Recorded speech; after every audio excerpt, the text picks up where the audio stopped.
Greetings, Demigod crew. It's 10.DEMIGHCDCAST. I'm touring the Demigod, and we have some very serious topics to talk about today. I have avoided this topic, number one, because YouTube has been taking down videos left and right for those who even mention the V word, and I'm not talking about the fun one. And they are not particularly open towards those who have a different perspective on the virus in general, or the solution to it. So I want to talk about understanding the bigger picture here, because I think a lot of people are being misled and manipulated and misconstrued in order to fulfill something that may not be in their best interest personally. Now we're being told that getting these injections, these shots, are meant to help us, but only as an immune system booster. Why aren't we talking about antiviruses? Why aren't we talking about anything else other than this?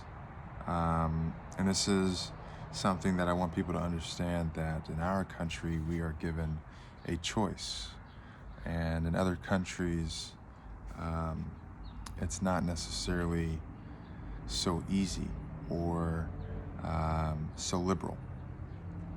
And why that is important to note and to take notice to is because when you are forced to do something against your will, which we are not yet,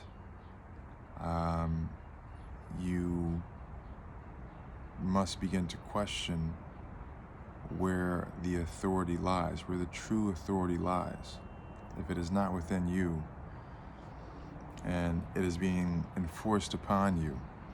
I want to bring up a couple very important points here, because on late night Jimmy Kimmel, I was watching this on YouTube. They're making fun of people on TV that have a perspective against getting a vaccination, and it's so heavy-handed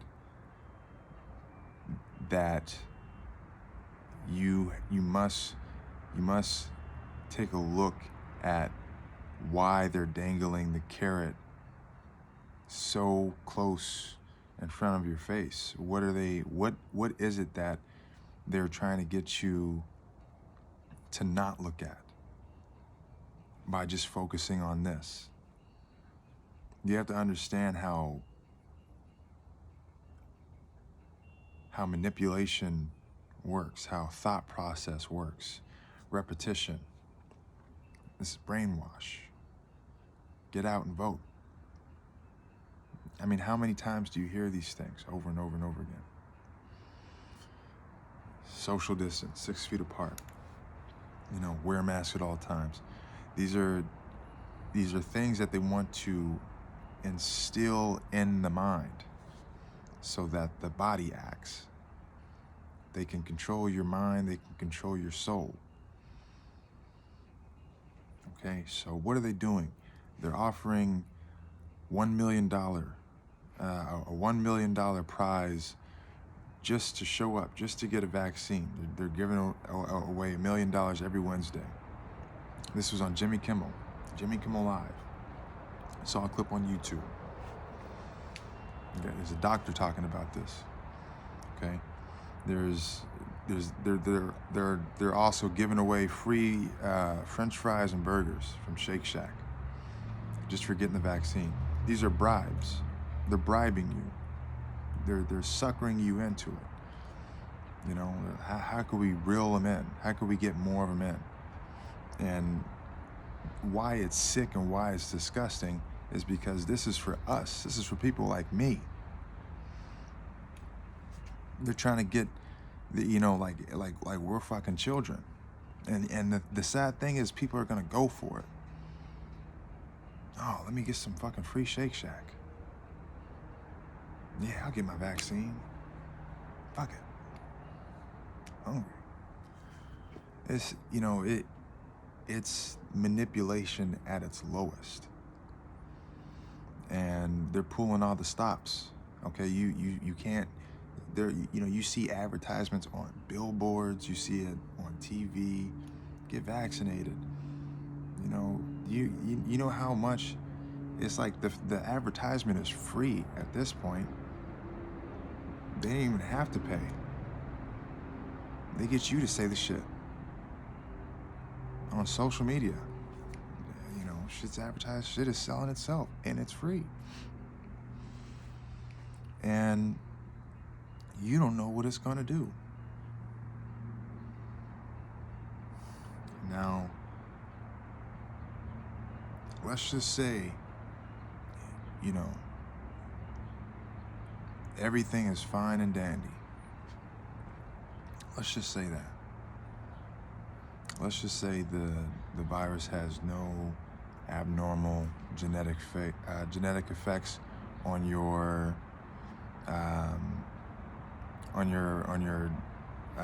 DNA code, on any of the codons that you have. Let's say that it has no gene altercations, or let's say that it doesn't dumb you down, make you more susceptible to influence. Let's say that it doesn't do that. Let's say that it doesn't rewrite one of the gene cells in your body that are correlated with empathy, and that it doesn't numb your compassion. Let's just say that it doesn't do any of those things, because we don't have the facts. Nothing is played out yet. But why risk that? I mean, let me just explain, if you're this terrified, or if you're just, if you're so ready to just be a part of a group that you could risk your genetic code and or your legacy, your bloodline, because these are the things that are being scientifically proven as results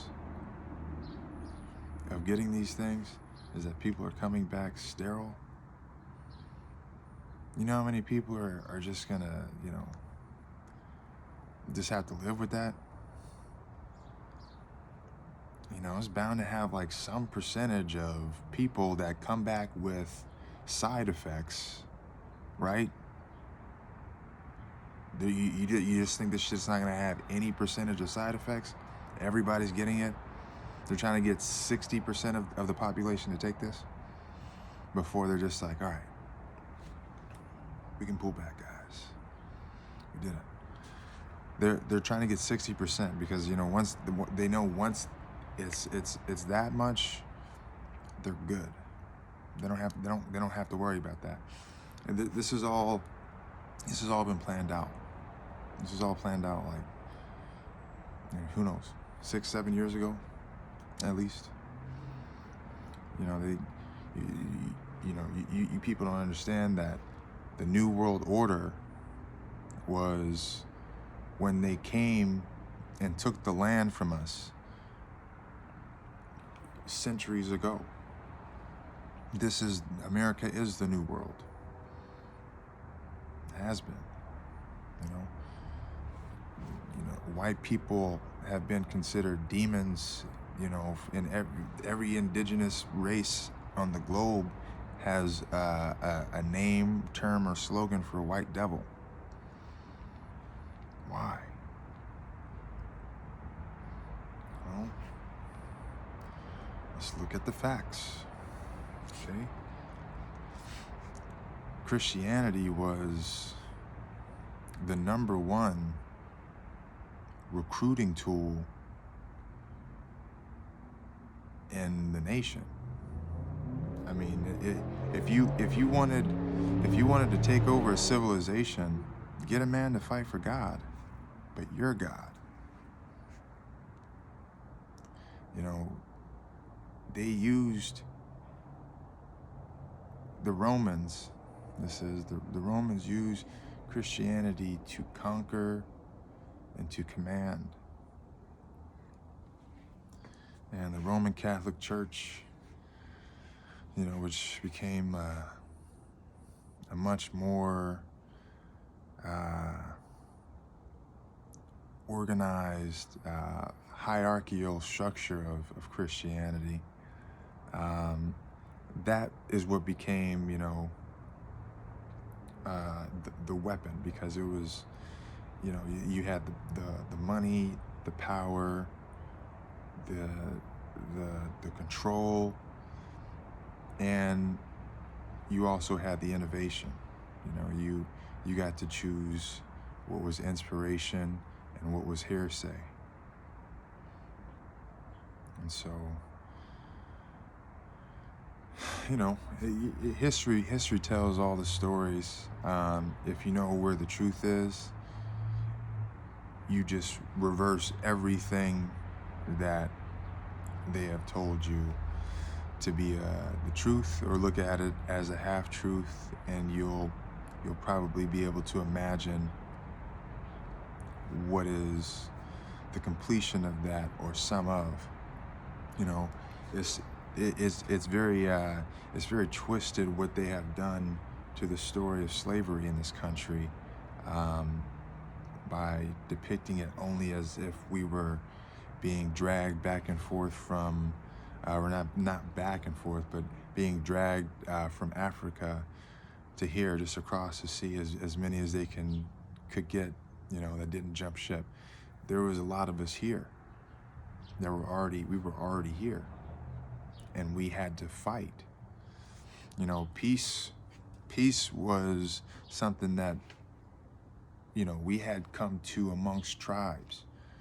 So we weren't really, you know, trying to ensue war. And when we had war, it was war over, you know, things like colors and crops and different resources. It was things that, you know, were of necessity, not for greed, not for control. You know, there was a lot of understandings that just had to be come to, where no, we're not gonna separate from our brothers and sisters, but, you know, we're gonna have to create a system where these people, you know, this group of people that think this way are gonna be this tribe, and we're gonna be the Cherokee tribe. And you have, you know, understandings of, okay, well, you know, there's peace that is amongst us. We have agreements.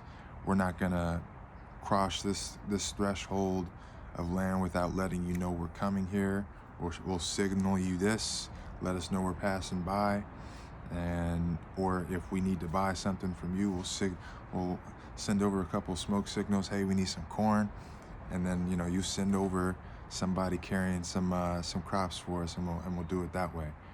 That way, we don't have to interact back and forth with each other. You know, there is a system of communication. You know, and the way that we communicated was through the land. We used nature, and we used creativity. That's why everything that was talked about when in regards to Native American culture, or Black culture, African culture, when we're regarded to, it's just the violence. All you know about is just the violence. That's what's written down, because all of our ancestors taught things and spoke about things creatively.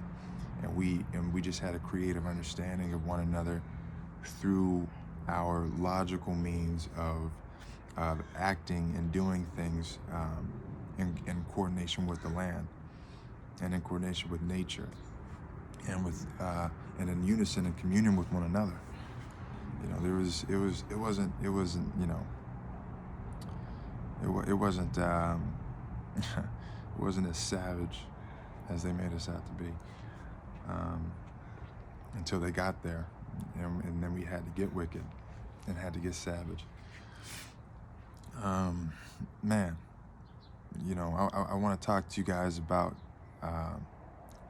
sex and alcoholism, because this is something that I know was once a part of my life, and I know is a lot, you know, is a part of a lot of people's life, and there's little understanding and what comes into play when you have alcohol as a lifestyle, or when you include it in your life, not even daily, but weekly or monthly.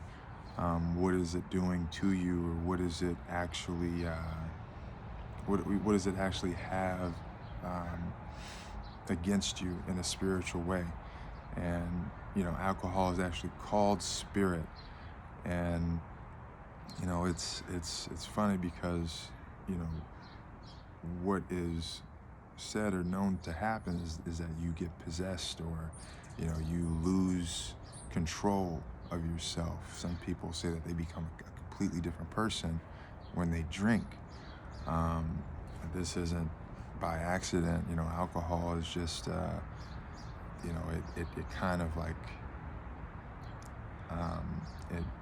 it has properties in it that are like pure but made impure.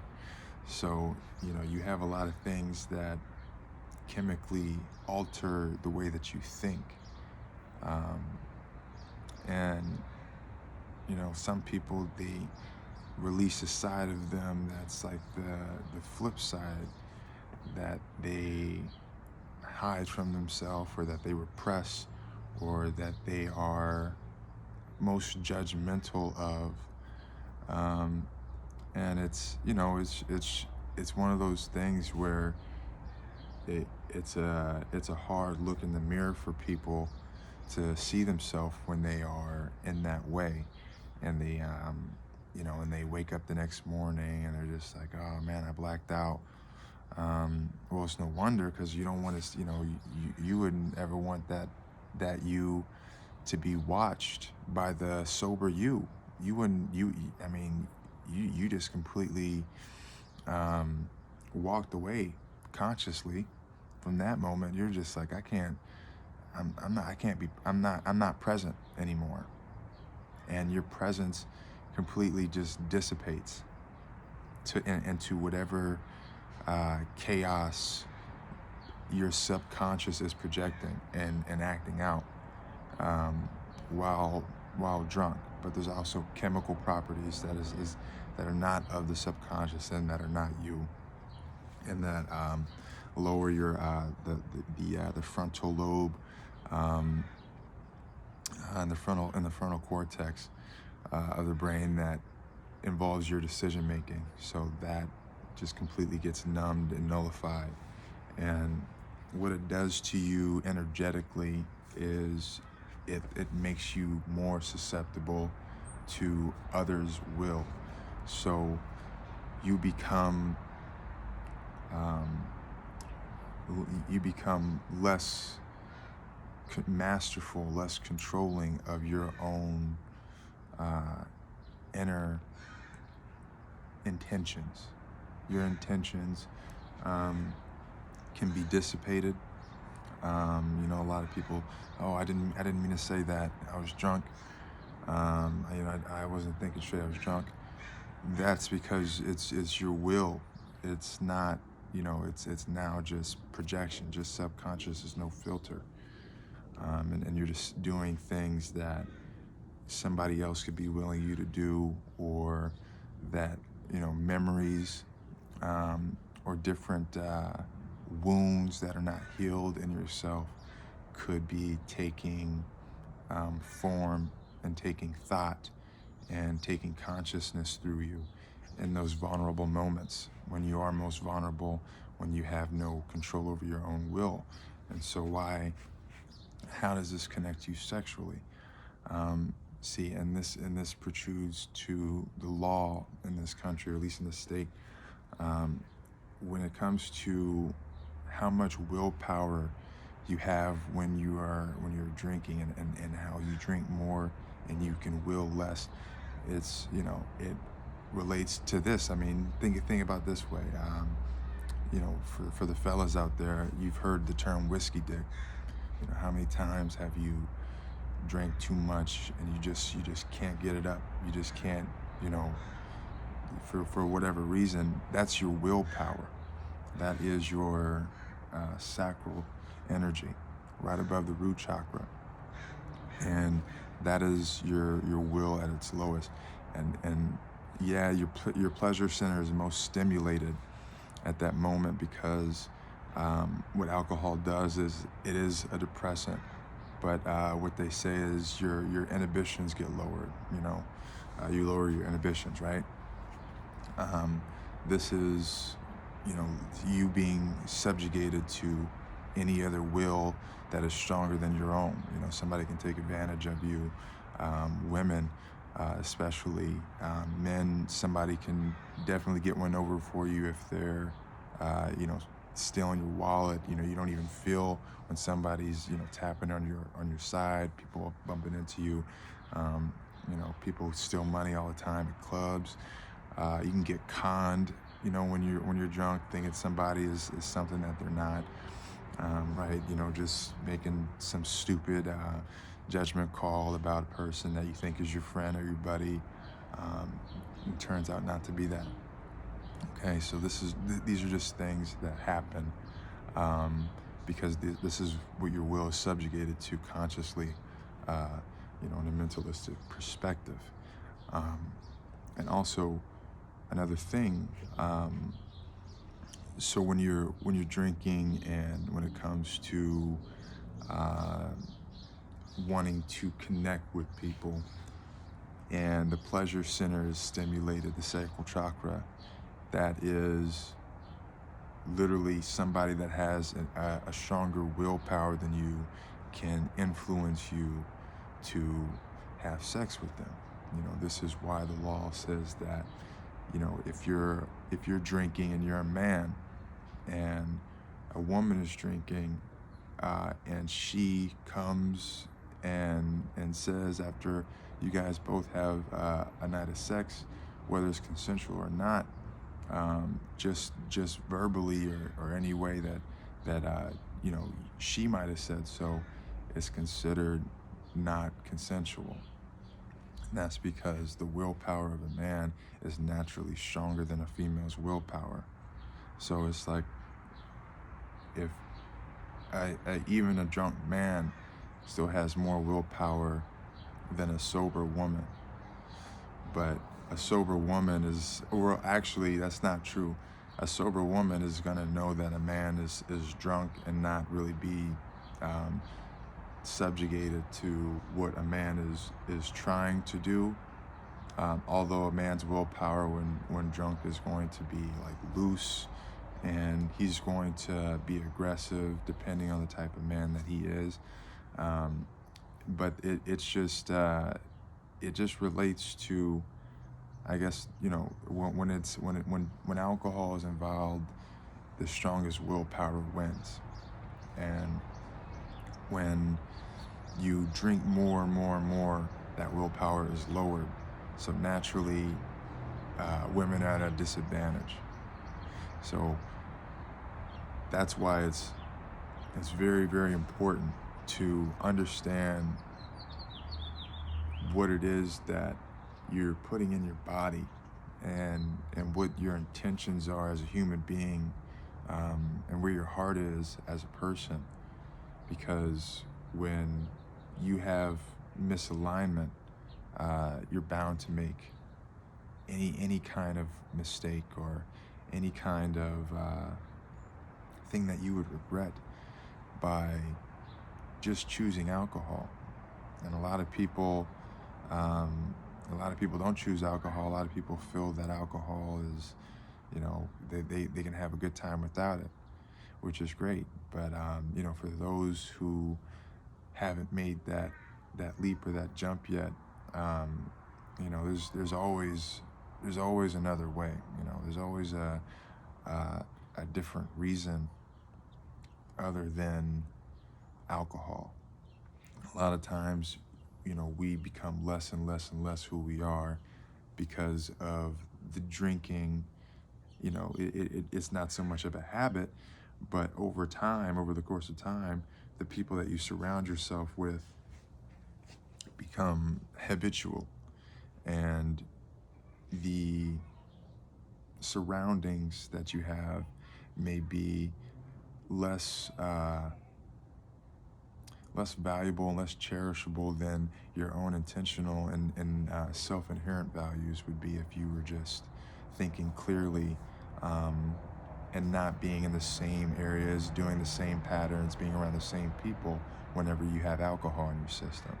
So it's just important to take a perspective outside of a perspective, and really get to see outside of yourself who you truly are, and knowing that when you have chemical influences, you're subjugated to being someone who you're truly not. So thank you guys for listening. I know I have been inconsistent. I apologize for that. I've been working, and I've been doing the great work, and I hope you have been too.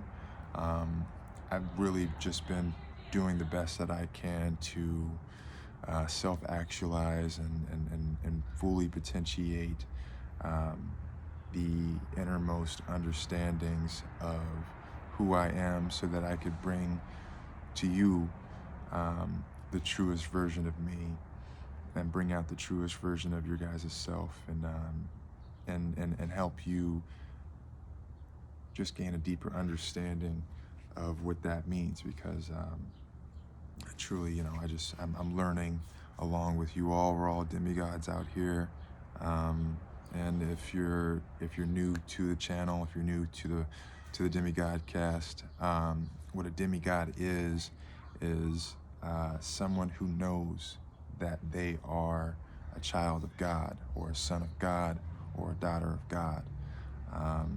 You're not going to find this in the Bible, but you are powerful beyond all belief, and your power comes from unconditional love of the self, because God is within you, and you should truly love God and not fear him.